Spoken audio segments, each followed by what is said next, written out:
সুপ্রিয় দর্শক, আপনাদের সবাইকে আমন্ত্রণ জানাচ্ছি বাংলা ভিশনের জনপ্রিয় সাপ্তাহিক আয়োজন প্রবাসী মুখ অনুষ্ঠানে। সাথে আছি আমি ইমরুল কায়েস। আজ প্রবাসী মুখের 725তম পর্ব প্রচার হচ্ছে। প্রিয় দর্শক, আজ আলোচনার জন্য আমাদের সাথে রয়েছেন, স্টুডিওতে রয়েছেন ব্যারিস্টার সৈয়দ রুম্মান।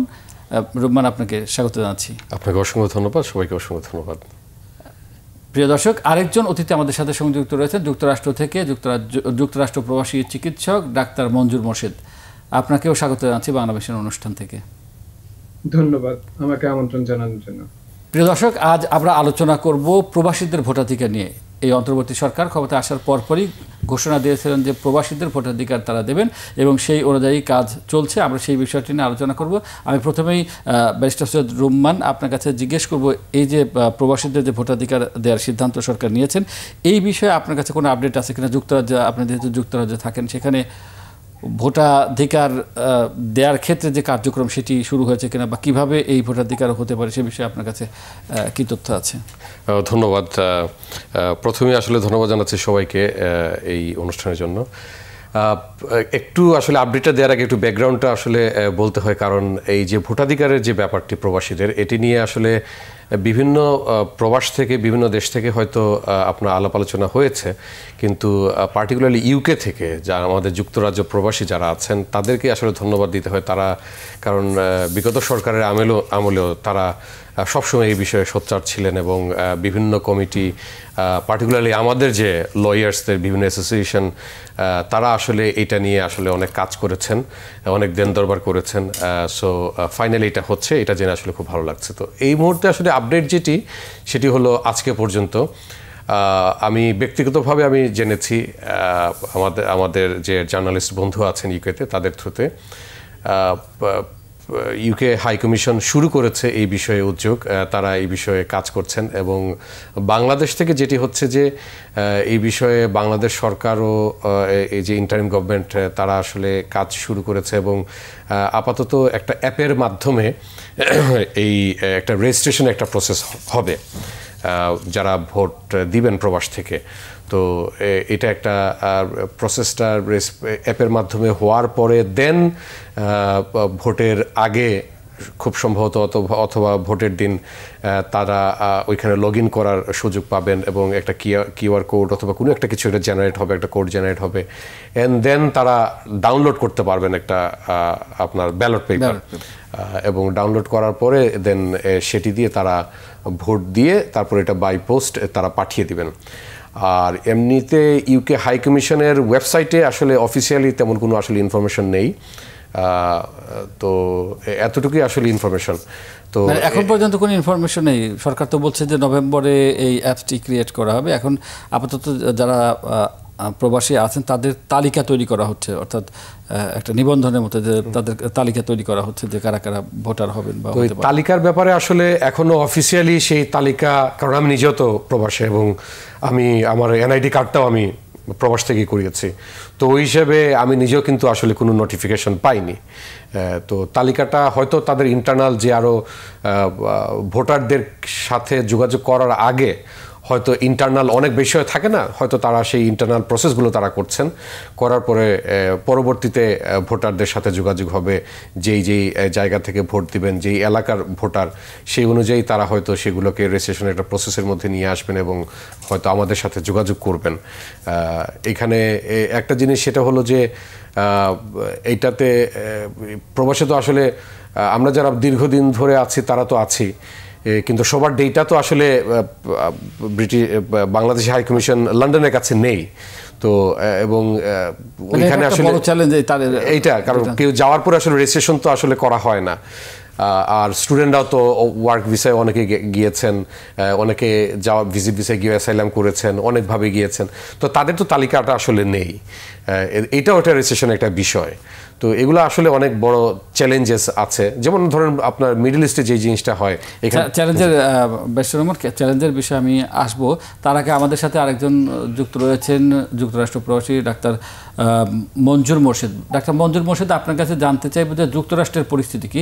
আপনি নিশ্চয়ই শুনতে পেলেন যে যুক্তরাজ্যে এখনও প্রবাসীরা আসলে সেইভাবে অবগত না যে তালিকা তৈরি হচ্ছে কিনা, ভোটার তালিকা। আপনাদের ওখানে এরকম কোনো তথ্য আপনার জানা আছে কিনা, বা ভোটার কার্যক্রম শুরু হয়েছে কিনা, তালিকা তৈরির কার্যক্রম?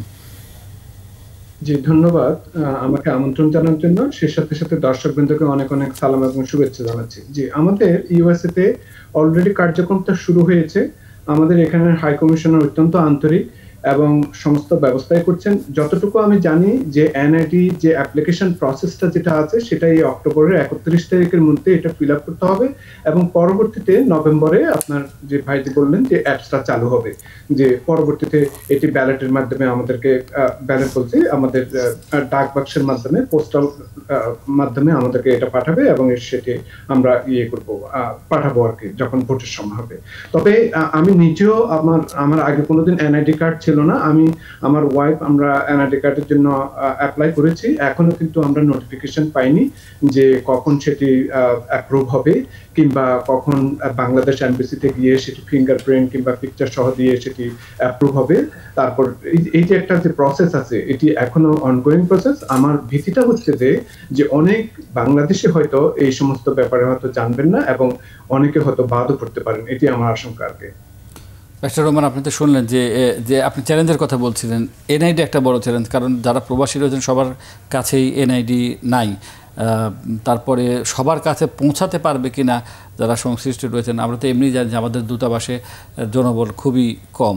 তো এই স্বল্প পরিসরে সময়ের একটা বিষয় আছে। আমরা শুনছি যে ফেব্রুয়ারিতে নির্বাচন হবে। এই অল্প সময়ের মধ্যে এত বড় একটা কাজ, এত বড় একটা কার্যক্রম সম্পন্ন করা কতখানি সম্ভব মনে করেন? এটা আসলে একটা বিগ চ্যালেঞ্জেসের কথা যে বললাম, আসলেই এটা বিগ চ্যালেঞ্জের ব্যাপার। কারণ এনআইডি কার্ড না থাকা একটা জিনিস, অনেক প্রবাসী আছেন যারা অনেক বছর ধরে আছেন, যাদের পাসপোর্টও হয়তো অনেকে রিনিউ করেন না, বাংলাদেশি পাসপোর্ট, আর এইখানে তাদের এনআইডি কার্ডটা আসলে নেই। এবং অনেকে অনেক কারণে আসলে এনআইডি কার্ডের রেজিস্ট্রেশন, এনআইডি কার্ড নেননি। তো এটা একটা চ্যালেঞ্জ। যেমন আরেকটা চ্যালেঞ্জ হচ্ছে, যদি এনআইডি কার্ডের মাধ্যমেই আসলে ভোটার তালিকা তৈরি হয় তাহলে এক জিনিস জানি না এটা কীভাবে হবে, বাট যদি রেজিস্ট্রেশনের একটা প্রসেস আলাদা থাকে তাহলে এনআইডি কার্ড থাকলেও যে একজন মানুষ, আপনি এটা ভাবতে হবে, এনআইডি কার্ড থাকলেও একজন মানুষ যে আসলে ইউকেতে আছে সেটাও কিন্তু আসলে নিশ্চিত করার ব্যাপার না। কারণ আমার এনআইডি কার্ড যেমন আছে, আমি তো চাইলেও দেখা যেতে পারে আমি ইউকেতে না থেকে আমি হয়তো বাংলাদেশে আছি, যদিও আমার এনআইডি কার্ডটা ইউকে থেকে করা। তো তখন কিভাবে আসলে জানবে যে আমার ভোটটা আসলে ইউকে থেকে হবে না বাংলাদেশ থেকে হবে? তাহলে আসলে রেজিস্ট্রেশন একটা ব্যাপার আছে, কিংবা তাদের যেই মানুষটি ভোট দেবেন উনি কি আসলে ইউকেতে আছেন কিনা। এবং আজকে হচ্ছে অক্টোবরের আজকে 30 তারিখ, হ্যাঁ, নভেম্বরে যদি অ্যাপসটা চালু হয় তাহলে আসলে আমাদের কাছে আসলে আর নভেম্বর আসতে তো আর একদিন বাকি। তো এটি আসলে এই স্বল্প সময়ের মধ্যে কিভাবে হবে সেটি অনেক চিন্তার বিষয়। বাট এটা জনবলের যে ব্যাপারটি বললেন সেটি আসলে একটা অনেক বড় একটা ফ্যাক্টর। বাট এটাকে অবশ্যই এখানে আমাদের এক্সপার্ট যারা আছেন এবং আরও বিশালভাবে যদি আসলে কাজটা করা যায়, দ্রুততার সাথে করা যায়, তাহলে এটা যে অ্যাচিভেবল হবে না সেটাও না কিন্তু। তো এই যদি নভেম্বরে করতে হয়, জানি নভেম্বরে কবে, বাট সময়টা কিন্তু অনেক অল্প। এই অল্প সময়ের মধ্যে এটা করাটা একটা বিগ চ্যালেঞ্জ। ডাক্তার মঞ্জুর মোর্শেদ, আপনি কি এই কনসার্নের বিষয়ে দূতাবাসকে অবহিত করেছেন? আপনি যে বললেন যে এনআইডি করার জন্য আপনি অ্যাপ্লাই করেছেন কিন্তু এখন পর্যন্ত সেটি সম্পন্ন হয়নি, নিশ্চয়ই আপনার মতো আরও অনেকেই রয়েছেন, তাদের এই বিষয়গুলো কি আমাদের দূতাবাসকে জানানো সম্ভব হয়েছে কিনা বা তাদের সাথে কোনো ধরনের কোনো যোগাযোগ হয়েছে কিনা? জি, একদম খুবই সুন্দর প্রশ্ন। এটি এত সহজ ব্যাপার না যে হটলাইনে কিংবা এমবেসিতে যোগাযোগ করা। তবে যতদূর সম্ভব আমি জানতে পেরেছি যে 31 তারিখের মধ্যে এই ফর্মটা ফিল আপ করতে হবে, যেটা অলরেডি আগামীকালের মধ্যে আমাদের এখানে ফিল আপ করতে হবে। সুতরাং একটা দিন, এই একদিনের মধ্যে অনেক মানুষের জানেও না যে এটি কিভাবে ফিল আপ করতে হবে। যখন এটা ফিল আপ করবেন তখন দেখবেন আপনার সেখানে অনেক বাধা বিপত্তি আছে। সেটি কিরকম, আপনি কোন এলাকার অনেক কিছু এটা ইনফরমেশন চায়। এবং মজার ব্যাপার হচ্ছে যে ওই ফর্মটা ফিল আপ করতে আবার এনআইডি কার্ড নাম্বার চায়, যে নাম্বারটা আমাদের কাছে নাই। এবং ওইখানে আমি কোনো মতে এটা ফিল আপ করেছি শুধু 0000 দিয়ে, যেহেতু এটা কম্পিউটার আমাকে পরবর্তীতে পেজে নিচ্ছেন না। তো এই যে আমি যে বললাম সেটি একটা প্রথম স্টেপ, তারপর সেটি আবার বাংলাদেশ থেকে এটি অ্যাপ্রুভ হওয়ার পরে তারপর অ্যাপস এর মাধ্যমে আমাদেরকে আবার এটি ফর্ম ফিল আপ করতে হবে যাতে আমরা ভোট দিতে পারি। তো অ্যাগেন এটি খুবই একটা বিগ চ্যালেঞ্জ, যেটি ভাই বলেছেন যে এনআইডি কার্ড থাকার এখানে থাকার পরেও যে আপনি যে আবার বাংলাদেশে গিয়ে ভোট দিচ্ছেন কিংবা এখানে থাকছেন, এটি অনেক একটা কনফ্লিক্ট সৃষ্টি করে। যদি আমাদের ফরেনারদের জন্য, বিশেষ করে আমরা যারা বিদেশে আছি তাদের ক্ষেত্রে যদি একটা আলাদা ধরনের একটা ব্যবস্থা নিত যে হ্যাঁ আপনি বিদেশে আছেন, বিদেশে থাকা অবস্থায় কোনো ধরনের একটা স্পেশাল অন্য কোনো ধরনের আইডি দেওয়া হতো, তাহলে আপনার এটি আরো সহজ হতো এবং এই এনআইডির ধাপটা যদি আমরা পের হতে পারতাম তাহলে আমার মনে হয় রেজিস্ট্রেশনের আওতায় অনেক সহজে করা যেতে পারতো। কিন্তু এখন অলরেডি এটা টু লেট হয়ে গেছে, কিন্তু আমি জানি না এই অল্প সময়ের মধ্যে কতটুকু ওনারা পারবেন। বাংলাদেশি কমিউনিটি যারা রয়েছেন এদের মধ্যে আসলে আপনি যে বললেন যে সবার কাছে পৌঁছানো সম্ভব হয়েছে কিনা বা সবাই জানে কিনা, তা আপনারা যারা কমিউনিটি লিডিং পজিশনে আছেন তাদের পক্ষ থেকে এরকম কোনো উদ্যোগ আছে কিনা যাতে সবাইকে এই ভোটার তালিকায় একতাবদ্ধ করা যায় বা ভোটার তালিকার মধ্যে নিয়ে আসা যায়, এরকম কোনো কার্যক্রম আপনি অথবা আপনার চোখে পড়েছে কিনা বা অন্যরা করছেন কিনা, বা কমিউনিটি বেসড যে অর্গানাইজেশনগুলো আছে তারা দূতাবাসের সাথে সমন্বয় করে সেটা করা সম্ভব হচ্ছে কিনা? জি, এখানে যে সমস্ত মিডিয়া আছেন, যেমন ধরেন টাইম টেলিভিশন বা টিভিএন কিংবা আইবিটিভি ইউএসএ, এই ধরনের অনেক পদক্ষেপ নিচ্ছেন এবং বাংলাদেশ এমবেসি অ্যাডমিনিস্ট্রেশন বডিকে এখানে অনেক সময় ইন্টারভিউতে আনছেন কিভাবে করতে হবে না করতে হবে। কিন্তু জিনিসটা কিন্তু যত সহজভাবে ওনারা বলছেন, কিন্তু আমার কাছে মনে হয় না যে এটা তত সহজ। এবং যারা কমিউনিটি লিডার আছেন তারাও হয়তো বলছেন, কিন্তু খুবই একটা ভেগ একটা সিস্টেমের মধ্যে আমরা পড়ে গেলাম যে এটা প্রথমত এটা স্টার্টই করা হয়েছে অনেক দেরিতে এবং এই অল্প সময়ের মধ্যে তাড়াহুড়া করে। এখানে প্রায় 1 থেকে 2 কোটি লোক আমরা বাইরে আছি। এত বিশাল মানুষের মধ্যে এই জিনিসটা আপনাকে পৌঁছাতে হলে আপনাকে কিন্তু অনেক ধৈর্য ধারণ করতে হবে এবং অনেক সময় নেওয়া দরকার। আপনি দেখেন ইউএস বা ইউকে মতো উন্নত দেশে যদি এডুকেটেড লোকদের কাছে যদি আপনার পৌঁছাতে যদি এত সমস্যা হয়ে থাকে, আপনি চিন্তা করেন যারা মিডল ইস্টে আছেন বা অন্য দেশে আছেন হয়তো অনেক চ্যালেঞ্জের মুখোমুখি পড়বেন এই ফর্মটা ফিল আপ করতে, এবং সেখানে হয়তো সেরকম একটা অ্যাডভান্টেজ নাই যে ওনাদেরকে সাহায্য করার ব্যাপারে। আমি জানি না অন্যান্য এমবেসিগুলো কিভাবে পদক্ষেপ নিচ্ছেন, তবে আমাদের এখানে আমার কাছে মনে হচ্ছে যে অনেক কিছু ব্যাক করতে হতেছে। মিস্টার রহমান, মধ্যপ্রাচ্যের কথা ঘুরে ফিরে আসতে আপনিও শুরু করছিলেন, আমাদের ডাক্তার মঞ্জুর মোর্শেদও বললেন যে এটা ইউরোপ আমেরিকার মতো যেখানে আমরা সাধারণত ধরে থাকি মানে জানি যে বেশিরভাগ শিক্ষিত মানুষ বসবাস করেন, তো আমাদের মধ্যপ্রাচ্যে অনেক শ্রমজীবী মানুষ রয়েছেন, অনেক অভিবাসী কর্মী রয়েছেন, তাদের ক্ষেত্রে এটা আসলে এই যে চ্যালেঞ্জেসগুলো বললেন এগুলো উতরে ভোটার হওয়া, ভোটার তালিকায় নিজেদের নাম লিপিবদ্ধ করাটা কতখানি সহজ বা কতখানি? Thank you very much. আমি এটাই চিন্তা করছিলাম যে ইউকে ভাই ইউএসএ থেকে বলছেন, আমি ইউকের পার্সপেক্টিভ থেকে আমি বলছি যেহেতু থাকি ওইখানে। তো আমাদের যদি ডিফিকাল্টিজ হয় তাহলে আসলে মধ্যপ্রাচ্যে কতটুকু হবে? আমাদের তো এখানে যেটা বললেন যে অনেকেই আছেন স্কিল্ড লেভেলে আছেন আমাদের এই ইউকে কিংবা ইউএসএতে।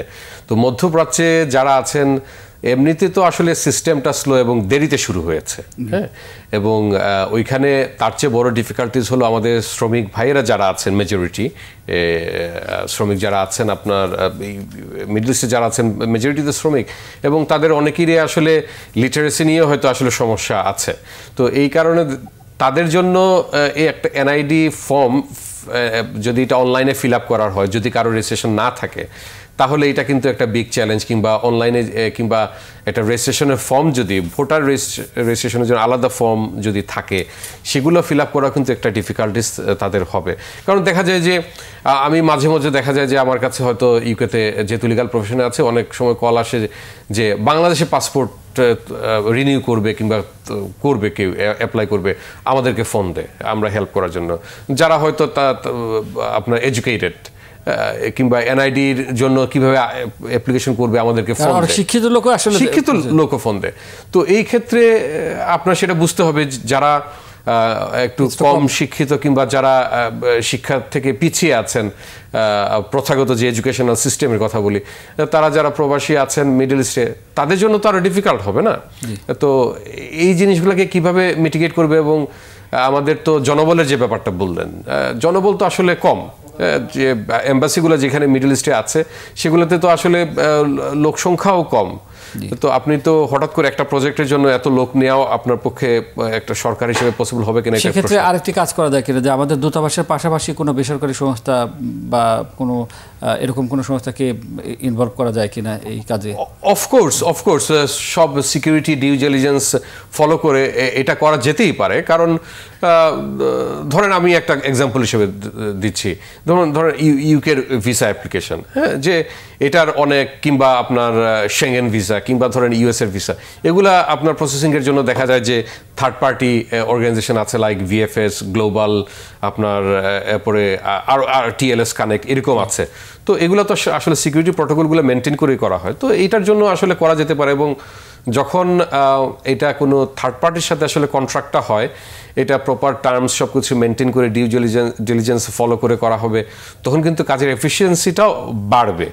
এবং একটা কন্ট্রাক্টে একটা ব্যাপার, কন্ট্রাকচুয়াল একটা এগ্রিমেন্ট একটা ব্যাপার থাকে।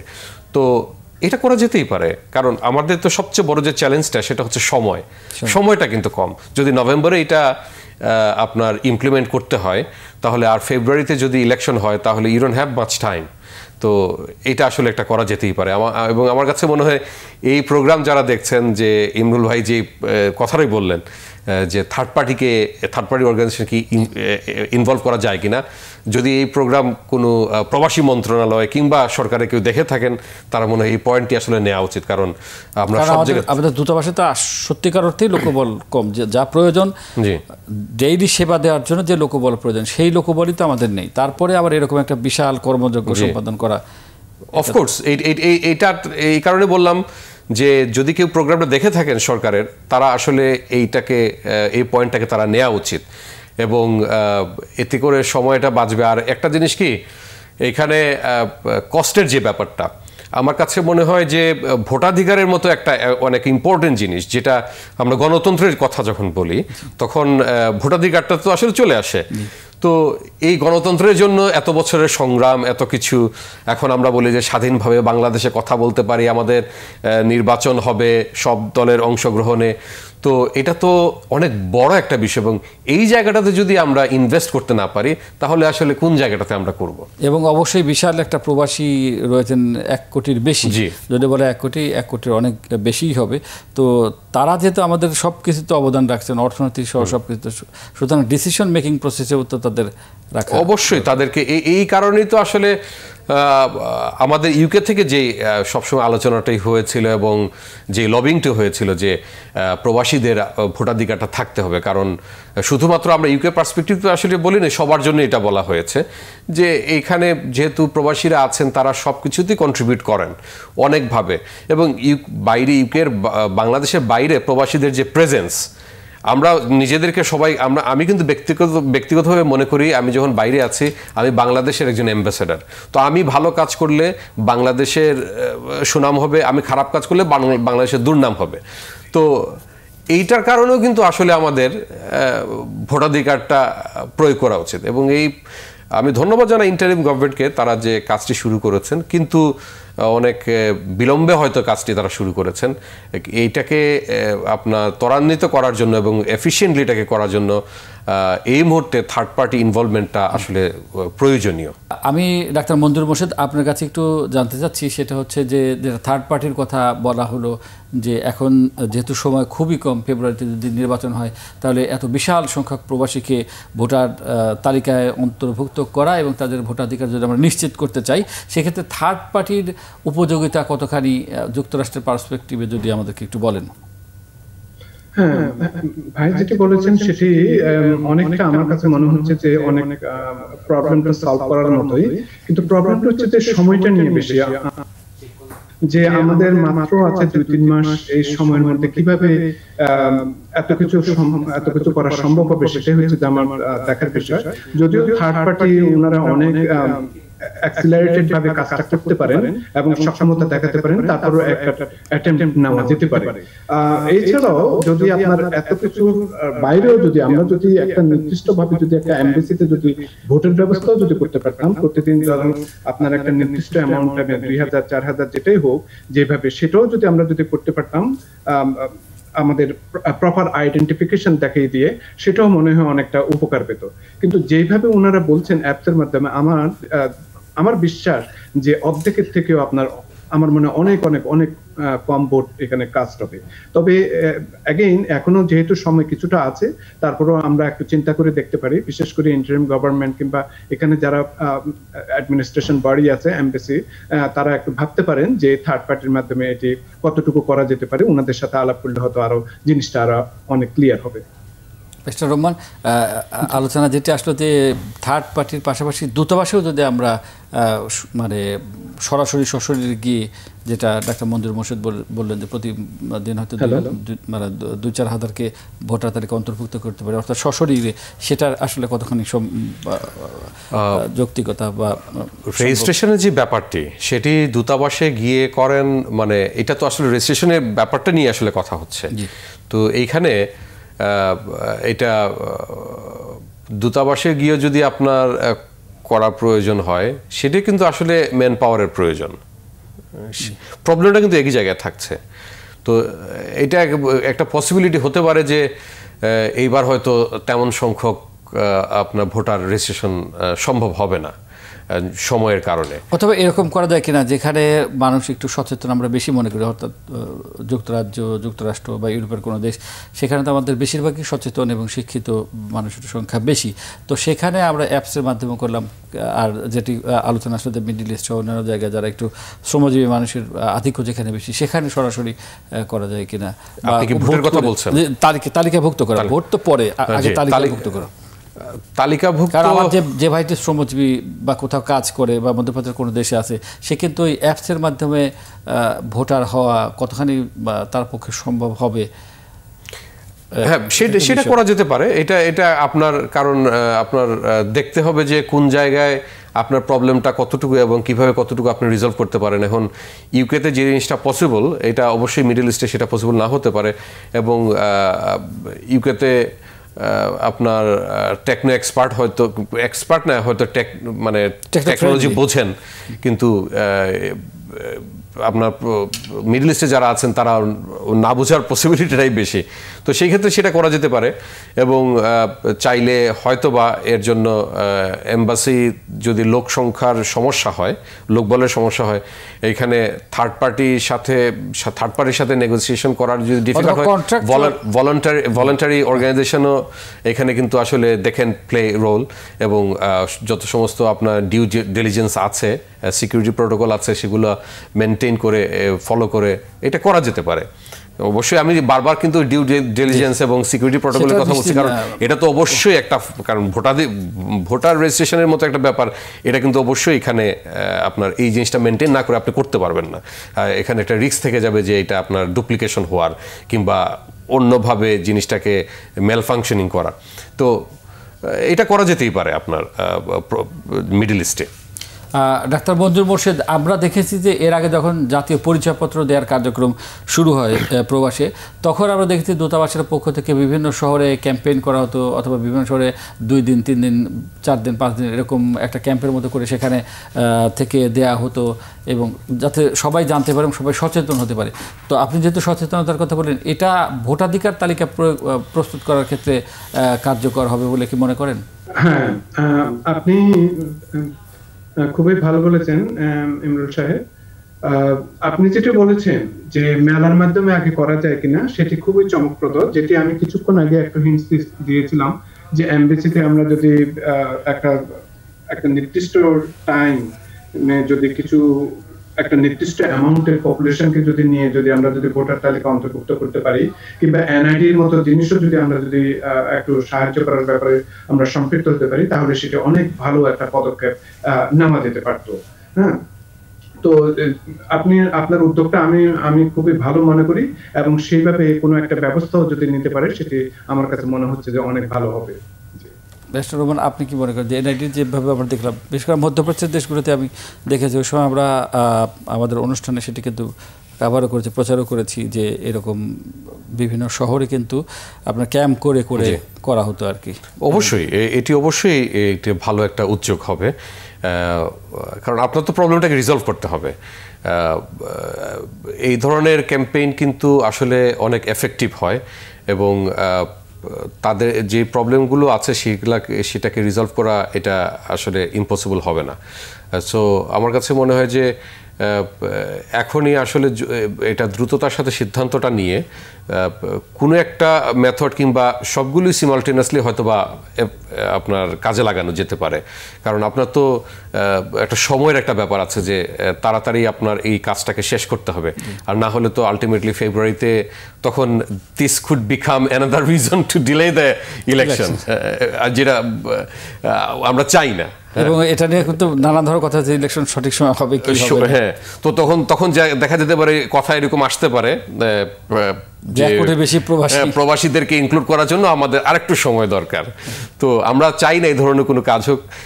আমরা চাই যে ইলেকশনটা যেহেতু অ্যানাউন্স হয়েছে যে এটা ফেব্রুয়ারিতে হবে, সেটা সেইভাবেই হোক এবং এই কাজগুলোকে প্রবাসীদেরকে ইনক্লুড করার জন্য তাদের ভোটার রেজিস্ট্রেশনটাকে কমপ্লিট করার জন্য যেই মেথডটা দরকার, মেথড 1 যদি সবগুলো একসাথে করা যেতে পারে, ইদার আপনার থার্ড পার্টিকে ডাইরেক্টলি ইনভলভ করে অথবা আপনার ভলান্টারি বিভিন্ন অর্গানাইজেশনকে ইনভলভ করে, এবং আমি sure they would be so many organisations to they would be happy to actually get involve,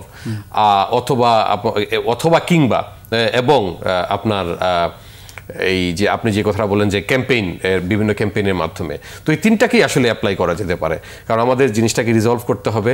আর এখানে যদি আসলে আমি আবারও কস্টের কথাটা নিয়ে আসছি, কারণ অবশ্যই আমাদের এটা নিয়ে কথা বলা লাগে, এখানে কস্ট নিয়ে কথা আসতে পারে, কারণ দেখা যায় যে আপনার আমাদের এমনিতেই এই কয়দিন আগে আমি গতকালকে না পরশুদিন আমি নিউজে দেখলাম যে আমাদের যে 300 ফিটের যে রাস্তা সেইটার উপর দিয়ে মেট্রো রেল যাবে এবং আবার সেই রাস্তাকে ভাঙতে হবে, ভেঙে আবার মেট্রো রেল করতে হবে। তো এই যে আসলে পাবলিকের মানি যে ওয়েস্ট করা, এই ওয়েস্ট করা থেকে আপনার এই ধরনের কাজের জন্য টাকা ইনভেস্ট করা, সেটা কিন্তু মোর এফেক্টিভ। আর একটা প্রজেক্ট করলাম, 2 দিন পরে ভেঙে ফেললাম, করে আবার করলাম, এটা তো আসলে ওয়েস্ট। কিন্তু এটা তো আসলে ওয়েস্ট না। আপনি যদি এই কাজের জন্য প্রবাসীদের ভোটাধিকার নিশ্চিত করার জন্য আপনি যদি টাকা ইনভেস্ট করেন সরকারের পক্ষ থেকে, তাহলে পাবলিক মানি আপনি ঠিক জায়গাতে আপনি করছেন, এবং এই প্রবাসীরাই কিন্তু এই আমাদের রিজার্ভের ক্ষেত্রে তারা কিন্তু একটা মুখ্য একটা ভূমিকা পালন করে। সো তাদের টাকা আপনি তাদের জন্য ব্যবহার করবেন, এটা তো আসলে আনফেয়ারনেসের কোনো কিছু নাই এখানে। ডাক্তার মঞ্জুর মোর্শেদ, আরেকটি প্রশ্ন আপনার কাছে জানতে চাই, সেটি হচ্ছে যে আমরা তো জানি যুক্তরাষ্ট্র সহ অন্যান্য দেশেও বৈধ প্রবাসীদের পাশাপাশি কিছু আনডকুমেন্টেড, বড় সংখ্যক আনডকুমেন্টেড প্রবাসীরা রয়েছেন, তাদেরকে আসলে ভোটার তালিকায় অন্তর্ভুক্ত করা যৌক্তিক কিনা, বা তাদেরকে করা কতটা সম্ভব হবে যারা আনডকুমেন্টেড রয়েছেন? জি, খুবই সময়োপযোগী একটি প্রশ্ন। যুক্তরাষ্ট্রে অনেক আনডকুমেন্টেড যে লোকজন আছেন, কিন্তু তারা তারপর বাংলাদেশি, এবং বাংলাদেশি যদি নাগরিক হয়ে থাকেন তাহলে অবশ্যই তাদেরকে এনআইডি কার্ড কিংবা ভোটের জন্য যত ধরনের প্রসেস থাকা দরকার সবকিছুর ব্যাপারে অ্যাডমিনিস্ট্রেশন বাড়ি হেল্প করা দরকার। ওনারা যে এখানে আনডকুমেন্টেড হলে যে ভোট দিতে পারবেন না, সেরকম কোনো প্রশ্ন না। আমার মনে হয় আপনি প্রশ্নটা করেছেন বাংলাদেশের ভোটিং সিস্টেমের ব্যাপারে। তো সুতরাং এখানে আমরা যখনই আমরা বাংলাদেশি, সেটি আমরা এখানে বৈধ কি অবৈধ সবাইকে এখানে ভোটের আওতায় আনা উচিত। আর যদি সেটা আমেরিকান প্রেক্ষাপটে হয়ে থাকে তাহলে তো আপনি জানেন যে আনডকুমেন্টেড হলে আমেরিকাতে ভোট দেওয়া যায় না। ব্যারিস্টার রহমান, যারা প্রবাসে থাকেন, আমরা তো আপনি নিজেও থাকেন, ওখানে তো সবাই আসলে কাজে ইনভলভ থাকেন, এবং কাজে এত বেশি ইনভলভ থাকেন, আমরা অনেক সময় দেখে থাকি ওই দেশে যখন ভোট হয় তখন অনেকে ভোট দিতে যায় না, বিদেশিদের ক্ষেত্রে দেখি, এবং আমাদের যারা প্রবাসী রয়েছেন তারাও আসলে কাজের চাপে, তো তারা আসলে কতখানি ভেতর থেকে মানে উৎফুল্ল হয়ে এই ভোটার তালিকায় ভোটার নাম রেজিস্ট্রেশন করতে আসবেন, নিবন্ধন করতে আসবেন, সেই সময়টা বের করবেন, এটা আপনি কি মনে করেন যে তাদের কাজ ফেলে রেখে, অথবা কারণ কাজের সাথে তাদের তো আর্থিক সংযোগও রয়েছেন, তো সেটা আসলে কতখানি সম্ভব? এইটা আমি ইউকে পার্সপেক্টিভে যদি বলি, যেটা ওয়াইডলি আমরা যেটা দেখি ইউকেতে, এখন হয়তোবা আমার দেখাটা হয়তো লিমিটেড দেখা সেটাও হতে পারে, বাট আমার দেখা অনুযায়ী সবাই আসলে খুব উৎসুক বাংলাদেশে ইলেকশনে ভোট দেওয়ার জন্য প্রবাস থেকে। বাট এর বাইরেও তো আসলে লোকজন আছে, অনেকেই আছে। আপনার ধরেন একজন স্টুডেন্টের কথা যদি বলি, সে পড়ালেখা করছে, হয়তো স্ট্রাগলিং, তার হয়তো সেই চিন্তাটা কিংবা সময়টাও নাই সেই চিন্তাটা করার যে আমি ভোট দিব কোনো একটা ইলেকশন, এটা ইউকের হোক কিংবা বাংলাদেশের হোক। তো এরকম একটা সেকশন তো থাকে। বাংলাদেশেও যে সবাই যে ভোট দেয় সেটাও না, কিন্তু আপনার না হলে তো 100%ই ভোটিং হতো। তো এই সংখ্যাটা থাকবে, কিন্তু তারপরেও আসলে আমার লার্জ স্কেলে আমার দেখা অনুযায়ী আমি দেখি যে সবাই আসলে উৎসুক। আমি যাদের সাথে কথা বলি কিংবা যাদের সাথে চলাফেরা হয় কিংবা যারা আমার সাথে কানেক্টেড। বাট হ্যাঁ, এটা অবশ্যই একটা ডিফিকাল্টিস, একটা ব্যাপার। সেটা হলো যে আসলে তারা কি আসবে কিনা ভোট দিতে। কারণ ইউকেতে আপনি তো অলরেডি বলে দিয়েছেন, ইউকেতে অনেকেই আসলে ভোট দেয় না। ইভেন আপনি যদি প্রশ্ন করেন, এমনও লোক আছে, আই হ্যাভ সিন দ্যাট, যে ইউকের এখন বর্তমান প্রাইম মিনিস্টারকে নামটাও বলতে পারবে না। I have seen that when I was studying the university. আমি তখনও দেখেছি যে জানেই না প্রাইম মিনিস্টারের নামটাকে। তো এটা হয়। তো আমাদের প্রবাসীদের ক্ষেত্রে এরকম যে আমাদের বাংলাদেশে এখন কে আছেন, না, বাংলাদেশিরা কিন্তু এখানে মানে এটাকে আমি সচেতনতা বলবো না, এটা উৎসুক। বাংলাদেশে এইটা জানে না সেটা আসলে আমি বলবো না যে এরকম মানুষ আছে। বাংলাদেশে সবাই কথা বললেই আসলে বাইরে কোনো বাসায় গেলে, কোথাও দাওয়াতে গেলে বাংলাদেশের কি অবস্থা, এটা কিন্তু প্রথম টপিকটাই আমাদের, কিংবা ওয়ান অফ দোজ টপিকস। তো এইটা, বাট ইউকেতে আসলে মানুষরা জানি না কোন কারণে এইটা হয়তো তাদের ডিসইন্টারেস্ট হয়। বাট হ্যাঁ, এখন দেখা গেছে যে আপনার প্রশ্নটা হলো এই ইলেকশনে, বাংলাদেশ ইলেকশনে প্রবাসীরা ভোট আসলে দিবে কি দিবে না। বাট এখানে মূল প্রশ্নটা হচ্ছে কোন মেথডে আপনি ভোটটা আসলে করবেন। এখন ভোটটা যদি হয় ব্যালট পেপারের মাধ্যমে কিংবা আপনার এমবাসিতে গিয়ে সার্টেন টাইমের মধ্যে গিয়ে দিয়ে আসা, এইগুলো তো আসলে কমপ্লিকেশনস ক্রিয়েট করবে, এবং সেটা নিয়ে আমাদের কথা বলার বিষয় আছে। ধন্যবাদ ব্যারিস্টার সৈয়দ রহমান, এবং ধন্যবাদ ডাক্তার মঞ্জুর মোর্শেদ, আপনাকে অসংখ্য ধন্যবাদ। আপনাদের ব্যস্ত সময় থেকে দুজনেই সময় দিয়েছেন, আমাদের অনুষ্ঠান থেকে অসংখ্য ধন্যবাদ। প্রিয় দর্শক, আমরা আজকে আলোচনা করলাম প্রবাসীদের ভোটাধিকার নিয়ে। তবে সবচেয়ে বড় চ্যালেঞ্জ আমাদের দুজন আলোচক যেটি বললেন সেটি হচ্ছে যে ভোটার তালিকায় সবাইকে অন্তর্ভুক্ত করা, এটি সবচেয়ে বড় কঠিন কাজ। এই কাজটি সুসম্পন্ন করার জন্য কিছু পরামর্শ তারা দিয়েছেন। আশা করি তারা কর্তৃপক্ষ রয়েছেন, তারা সেটি দেখবেন এবং সেই অনুযায়ী কাজ করবেন, সেই প্রত্যাশা রেখে আমাদের অনুষ্ঠানটি আজ এখানেই শেষ করছি। সবাই ভালো থাকুন, সুস্থ থাকুন, আল্লাহ হাফেজ।